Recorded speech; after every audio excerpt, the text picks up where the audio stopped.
열왕기상 18장 16절에서 24절입니다. 16절에서 24절까지만 읽지만 말씀은 마지막 말씀까지 40절까지 말씀의 내용에 대해서 같이 나누도록 하겠습니다. 16절 오바댜가 가서 아합을 만나 그에게 말하매 아합이 엘리야를 만나러 가다가 엘리야를 볼 때에 아합이 그에게 이르되 이스라엘을 괴롭게 하는 자여 너냐? 그가 대답하되 내가 이스라엘을 괴롭게 한 것이 아니라 당신과 당신의 아버지의 집이 괴롭게 하였으니 이는 여호와의 명령을 버렸고 당신이 바알들을 따랐음이라.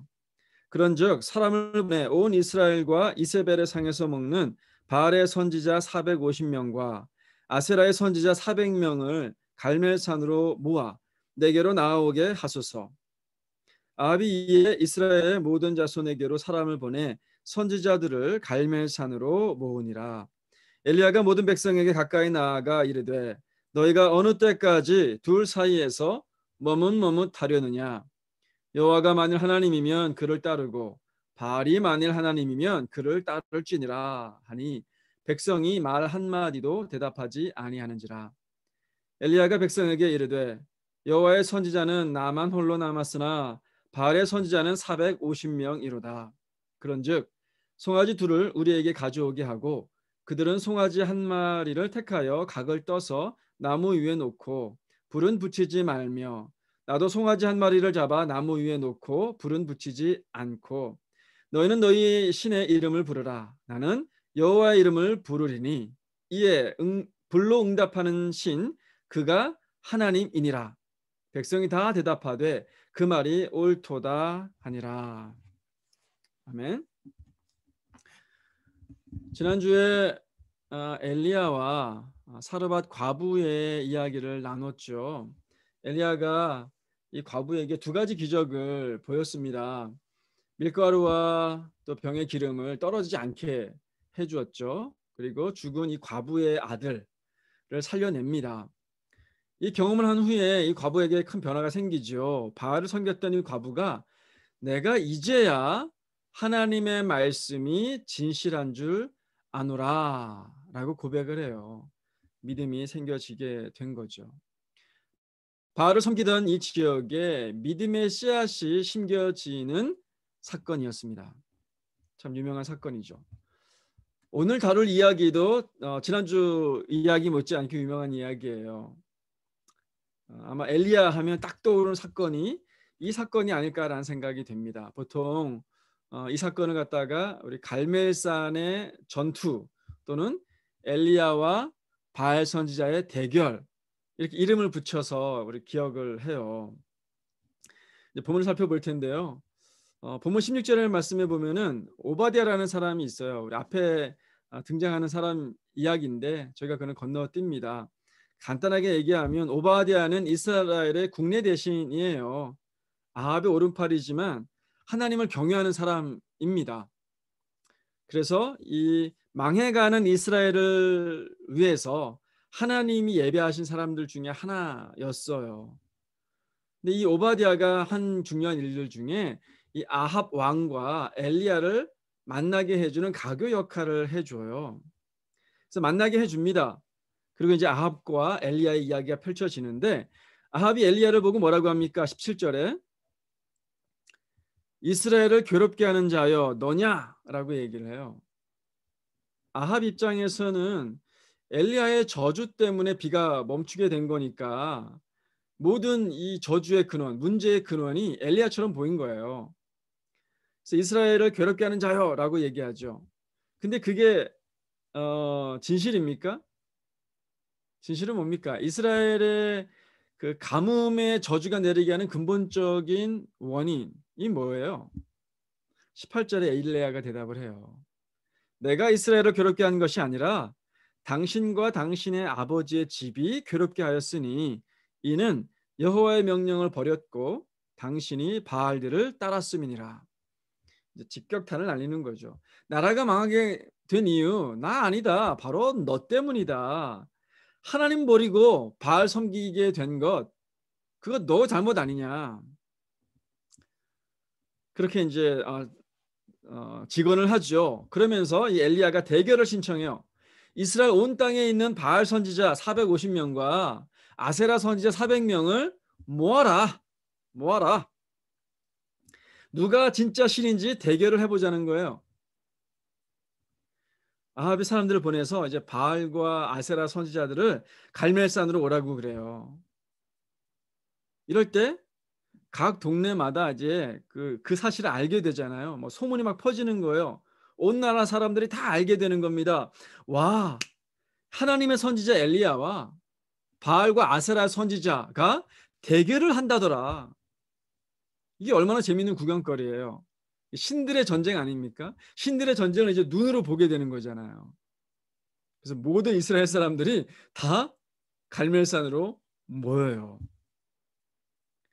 그 백성들에게 엘리야가 꾸짖듯이 도전을 합니다. 21절에 너희가 어느 때까지 둘 사이에서 머뭇머뭇하려느냐 여호와가 만일 하나님이면 그를 따르고 바알이 만일 하나님이면 그를 따를지니라 하니 백성이 말 한마디도 대답하지 아니하는지라.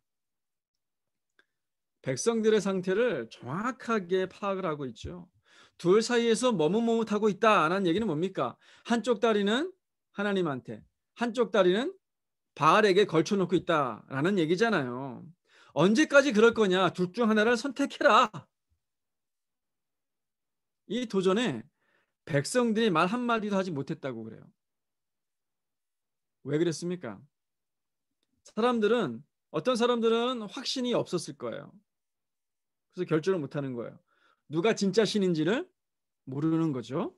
또 어떤 사람들은 택하고 싶지 않은 거예요. 이대로가 그냥 좋은 거예요. 둘 다 섬기고 싶은 거예요.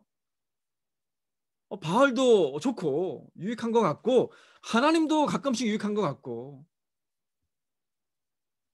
하나님도 섬기고 바알도 섬기고. 지난 시간에 이걸 무슨 신앙이라고 그랬습니까?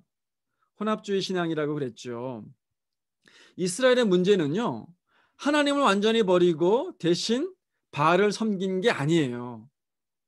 이스라엘의 진짜 문제는 뭐냐면 하나님도 섬기고 바알도 섬기는 이 혼합주의 신앙, 이게 진짜 문제였어요. 근데 그것이 하나님의 눈에는 어떻게 보여요? 하나님을 버렸다. 이렇게 보입니다. 왜입니까? 자연과 인간을 만드신 분 누구예요? 이스라엘 택하시고 그들을 애굽에서 구원해 내셨어요. 광야 가운데에서 만나와 메추라기로 먹여 주셨습니다. 가나안 땅에 들어가서 모든 그 가나안 족속들을 멸하시고 그 땅을 선물로 주신 분 누구예요? 하나님이잖아요. 근데 바알을 하나님의 자리까지 높여가지고 하나님처럼 섬기고 있는 겁니다. 이거는 하나님 입장에서는 굉장히 무시당하는 거예요. 하나님 굉장히 실망시키는 행위입니다. 부모님 되시는 우리 집사님들, 성도님들 한번 생각해 보세요. 여러분들의 아들이나 딸이 갑자기 어느 날 아침에 와가지고 우리를 뭐라 불러요? 아저씨, 아줌마 이렇게 부른다라고 생각을 해보세요. 아이 농담이겠지라고 생각했는데 그게 아닌 거예요. 진짜로 그렇게 대하는 거예요. 옆집 아줌마 아저씨랑 똑같이 대해요. 그럼 우리 기분이 어떻겠습니까? 기분 좋겠어요? 기분이 안 좋죠. 하나님을 다른 우상들처럼 똑같이 대하는 것, 이거는 하늘 위에 계신 하나님을 갖다가 땅 밑으로 끌어내리는 행위입니다. 하나님을 모욕하는 행위예요. 이스라엘 백성들 하나님의 이름을 부르기도 하지만 우상들의 이름도 함께 불렀어요. 하나님도 섬기고 우상도 섬겼습니다. 이게 혼합주의예요. 그 당시 이 혼합주의가 얼마나 팽배했는지 고대 근동의 유물들에서도 그 흔적들을 살펴볼 수가 있습니다. 그림을 한번 보여주세요. 그림을 띄워주세요. 네, 요건데요. 이게 그 시내 반도에 있는 쿤틀렛 아즈룻이라고 하는 지역에서 발견된 도자기 파편들입니다. 도자기 유물이에요. BC 9세기경으로 추정이 되어지는데요. BC 9세기다 그러면 아합 시대예요. 아합 왕이 다스리던 시대가 BC 9세기거든요.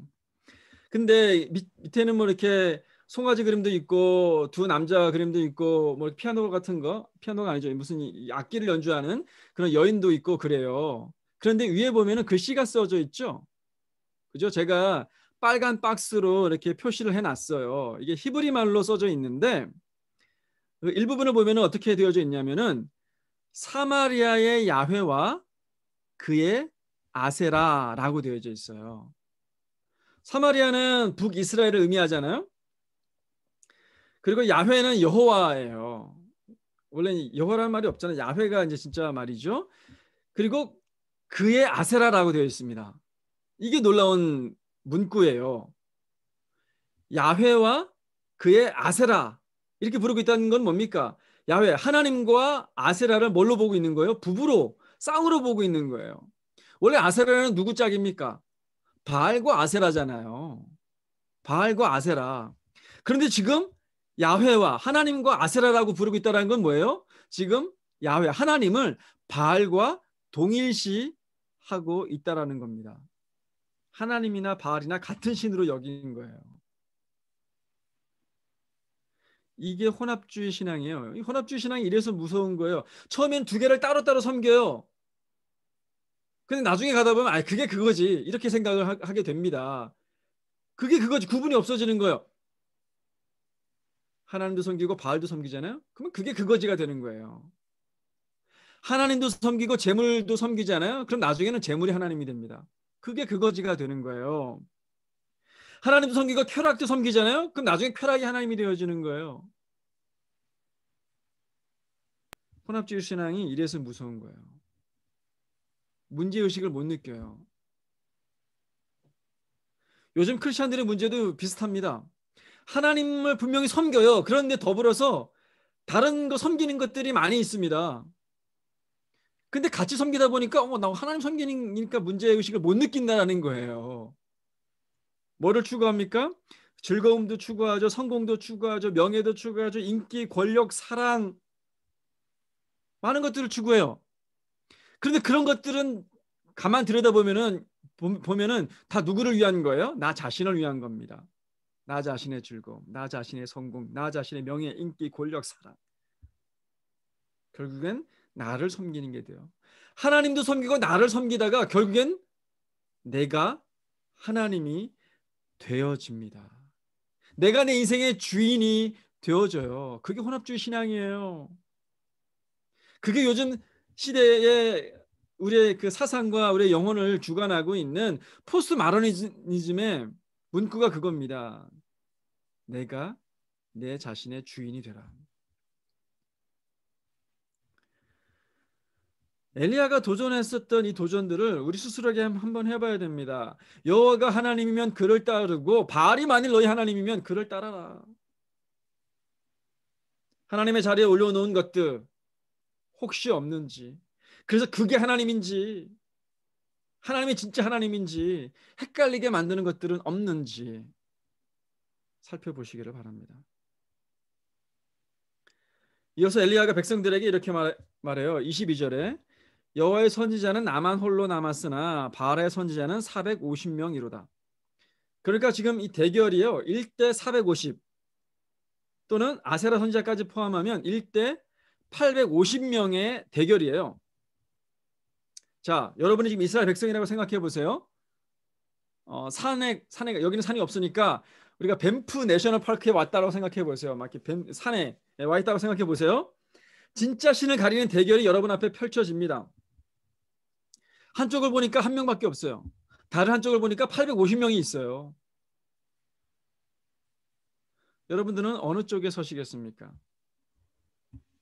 대부분의 사람들이요. 850명 쪽에 섭니다. 왜죠? 이길 확률이 더 높아 보이잖아요. 이게 대중의 역설입니다. 더 많은 사람들 쪽에 서 있으면 내가 옳아 보입니다. 주장하는 논리와 근거 상관없습니다. 따져보지도 않습니다. 그냥 나와 하는 사람이 함께하는 사람이 더 많으면 그 많다는 것 자체가 내가 더 옳다는 확신을 줘요. 비록 나중에 내가 틀렸을 수 있어요. 틀려진 게 밝혀지더라도 상관이 없습니다. 왜요? 나처럼 틀린 사람이 더 많으니까. 나만 틀린 게 아니니까. 여러분, 더 많은 사람들이 선택했다 그래가지고 그게 옳은 길입니까? 그게 아니잖아요. 이래서 대중문화가 무서운 거예요. 대중이 뭡니까? 대다수 사람들을 대중이라 그러잖아요. 대다수 사람들이 즐기는 문화에는요, 옳고 그름의 기준이 없습니다. 눈이 없어요. 그냥 다수로 밀어붙입니다. 다른 사람들도 다 하니까 이거는 괜찮아. 아, 이거는 죄의 영역이 아니야. 그냥 트렌드야. 선택의 그냥 일부분일 뿐이야. 기호일 뿐이야. 이렇게 생각을 이렇게 바꾸게 만들어요. 시대에 뒤처지기 싫고 고리타분하다라는 소리 듣기 싫고 또는 친구들한테 왕따 당하고 싶지 않으니까 그냥 대중문화를 따라갑니다. 그러다 보면 그 안에서 길을 잃어요. 하나님을 잃어버립니다. 요즘 우리 마음과 시간을 빼앗아가는 게 너무나 많아요. 쇼나 예능 프로그램들 많잖아요. 드라마. 요즘 드라마 또 재미난 거 많잖아요. 특히 유튜브나 또는 틱톡도 굉장히 유행이더라고요. 그런 것들 보고 있노라면 막 시간이 막 후딱후딱 갑니다. 뭐 얼마나 지나간지 모르겠어요. 잠깐 보려고 이렇게 했는데 막 1시간, 2시간이 지나가는 그런 경험도 안 해보셨어요? 또 학생들이나 청년들 막 게임에 얼마나 열정적입니까? 막 내가 레벨업을 시켜야 돼. 막 예. 한 단계 한 단계 갔으면 좋겠어요. 그것을 위해서라면 막 돈을 투자해가지고 막 아이템 같은 거 사고 막 그러잖아요. 이런 것들이요, 우리의 시간만 빼앗는 게 아닙니다. 거기에 나오는 내용들에 빠지다 보잖아요. 그러면 우리의 이 건전한 가치관, 우리의 사고를 바꿔버려요. 우리의 사고, 세상을 닮아가게 됩니다. 분명 하나님을 믿고 있는데 그 자리에 세상도 함께 있게 돼요. 하나님과 세상이 섞여 버립니다. 내가 하나님을 믿는지 세상을 믿는지 모르는 상태가 되어지는 거예요. 세상이 하나님이 되어지는 거죠. 그렇게 점점 나는 혼합주의 신앙으로 변해가게 되어지는 거예요. 성경은 그것을 죄로 여깁니다. 여러분, 다수결은요, 진리를 결정하는 방법이 되지 못합니다. 대중에 섞여서 신앙을 타협하지 마시기를 바랍니다. 대중 안에 있으면서도 군계 일학처럼 하나님의 진리의 깃발을 흔들 수 있는 저와 여러분이 되시기를 바랍니다. 자, 이제 대결이 시작이 되어집니다. 송아지 둘을 가져오라 그래요. 각 진영이 이제 한 마리씩 딱 택해서 이제 각을 떠요. 송아지를 나눕니다. 그것들을 나무 위에다 올려놓고 불은 붙이지 말라고 그래요. 이제 각각 자기의 신의 이름을 불러서 불로 응답하는 쪽의 신이 진짜 하나님이다. 대결이 펼쳐집니다. 먼저 야, 니네들 많으니까 너희들이 먼저 해 해서 바알 선지자들이 시작하게 해요. 26절 보면 바알의 이름을 부릅니다. 바알이여 우리에게 응답하소서. 얘네들도 기도를 해요. 기도를 안 되니까 어떻게 합니까? 이제 쌓은 단 주위를 막 돌면서 막 춤을 춥니다. 그래도 안 돼요. 28절에 보니까 이에 그들이 큰 소리로 부르고 그들의 규례를 따라 피가 흐르기까지 칼과 창으로 그들의 몸을 상하게 하더라. 여기 규례를 따라라고 돼 있잖아요. 그러니까 이 사람들한테 그런 규례들이 있었던 것 같아요. 처음에는 기도로 시작하고 안 되면 그 다음 단계 막 춤추고 그래도 정성이 부족하다라고 생각하면 막 칼과 창으로 자기 몸을 막 자해를 하는 거예요. 이렇게 관례대로 그렇게 써져 있었던 것 같아요. 그렇게 방법대로 하고 있는 거예요. 여러분, 자해를 하는 거는요, 자기들 섬기는 신에게 충정심을 보이는 행위예요. 우리가 얼마나 간절한지, 우리가 당신한테 얼마나 충성스러운지 그것을 이제 보여주는 거예요. 그러니까 정성을 다하는 거죠. 그러면 이제 하늘에서도 우리의 정성을 봐가지고 그 소원을 들어주는 뭐 그런 이제 의미가 있는 거예요. 지성이면 감천이다 뭐 그런 거 있잖아요. 이런 게 불교에도 있습니다. 보통은 이제 우리 그 불교에서 하시는 분들 보면은 이 부적 같은 거, 종이 같은 것들을 막 태워요. 태워서 이렇게 올려가잖아요. 그게 우리의 소원을 담아서 하늘에 올려진다라는 그런 의미가 있거든요. 그런데 그게 좀 부족하다라고 생각이 들면, 그리고 사람들의 마음 가운데 나 정말 진짜 정성을 좀 다하겠다라고 하면 그 다음 단계가 뭐냐면은요.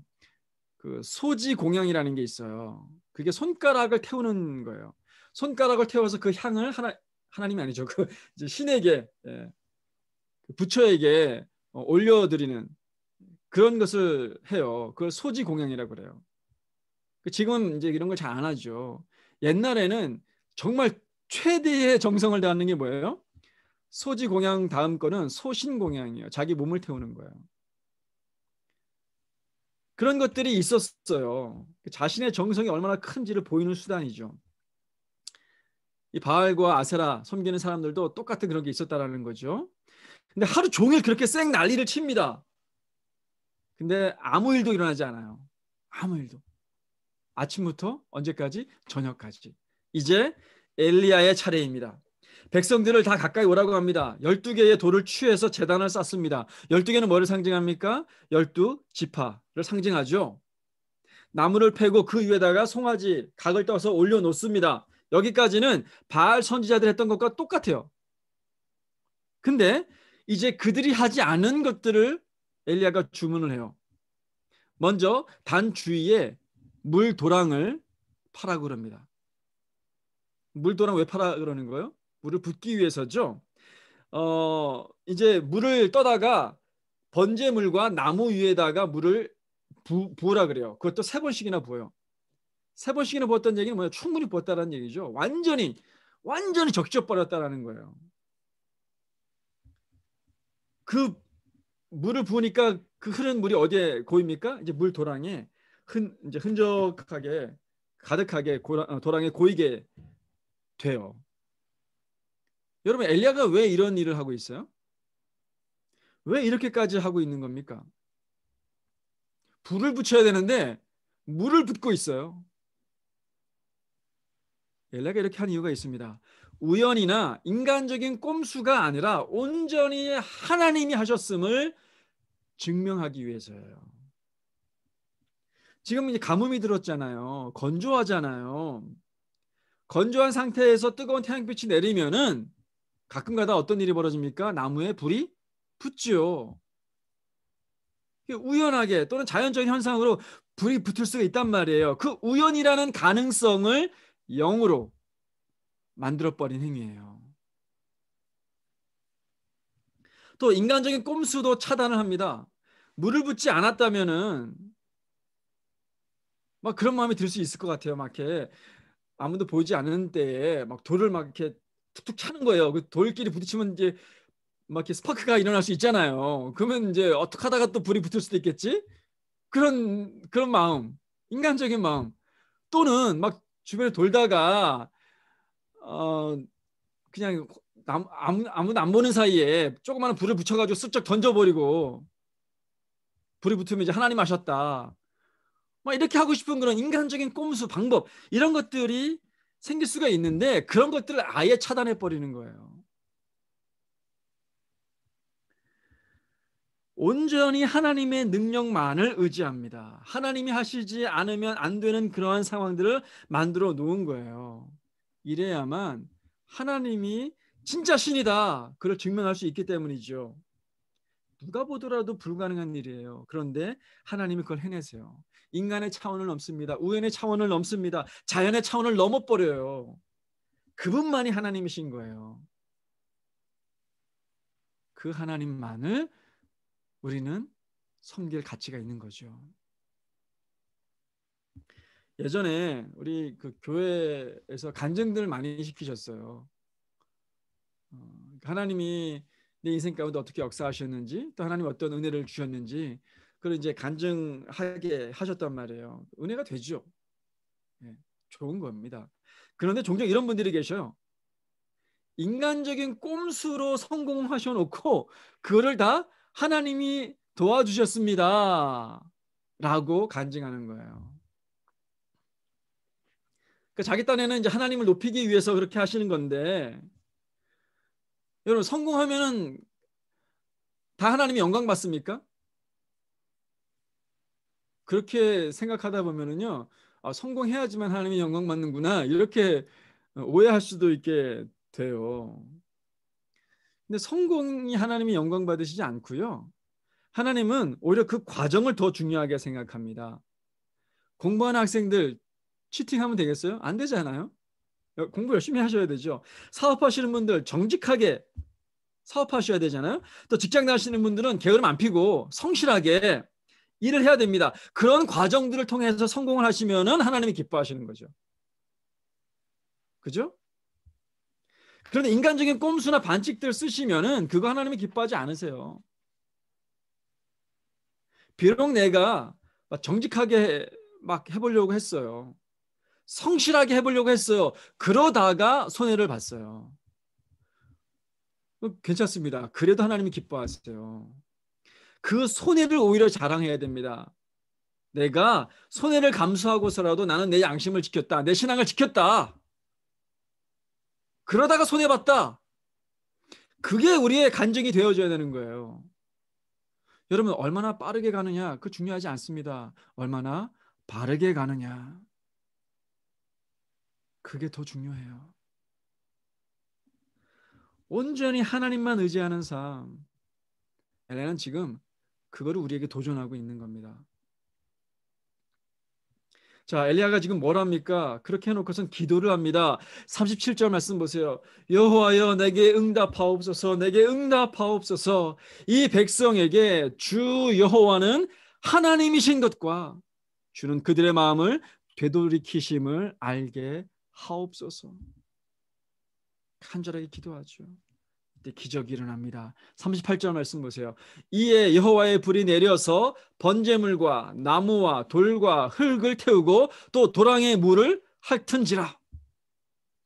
뭐 조그마한 불이 내려온 게 아닌 거예요. 엄청난 불이 내려와서 모든 것들을 다 태워버립니다. 심지어 도랑의 물까지도 다 증발시켜버려요. 이거 하나님이 터치다운 하신 거죠. 하나님을 의지하면은 하나님이 하십니다. 나의 반칙과 꼼수로 할 수 없는 것들을 하나님이 하세요. 여러분 누구를 의지해야겠습니까? 누구를 믿어야 될까요?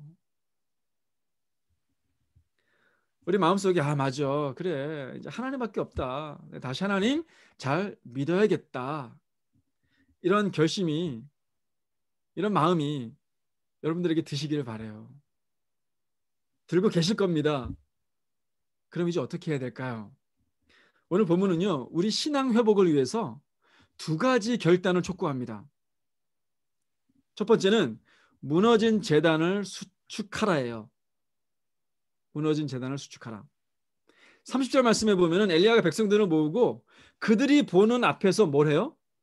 무너진 여호와의 제단을 수축했다라고 되어 있습니다. 이 수축하다는 뜻은 뭐예요? 망가진 것을 고쳐서 세우다 라는 뜻이잖아요. 새로운 제단을 쌓으라가 아니에요. 물론 믿지 않으신 분들이었다면 새로운 제단, 처음 이제 제단을 쌓기 시작해야죠. 그런데 이스라엘 백성들은 하나님을 믿던 사람들이잖아요. 전부터 있었던 제단이에요. 백성들이 제단을 더 이상 사용하지 않으니 망가져 버렸습니다. 그 제단을 다시 세우랍니다. 하나님이 불을 내리셔서 역사하실 수 있도록 그 제단을 다시 고쳐 세우라고 하는 거예요. 이거는 우리에게 뭘 의미합니까? 우리의 무너진 신앙생활을, 우리의 무너진 경건 생활을 다시 회복하라는 뜻입니다.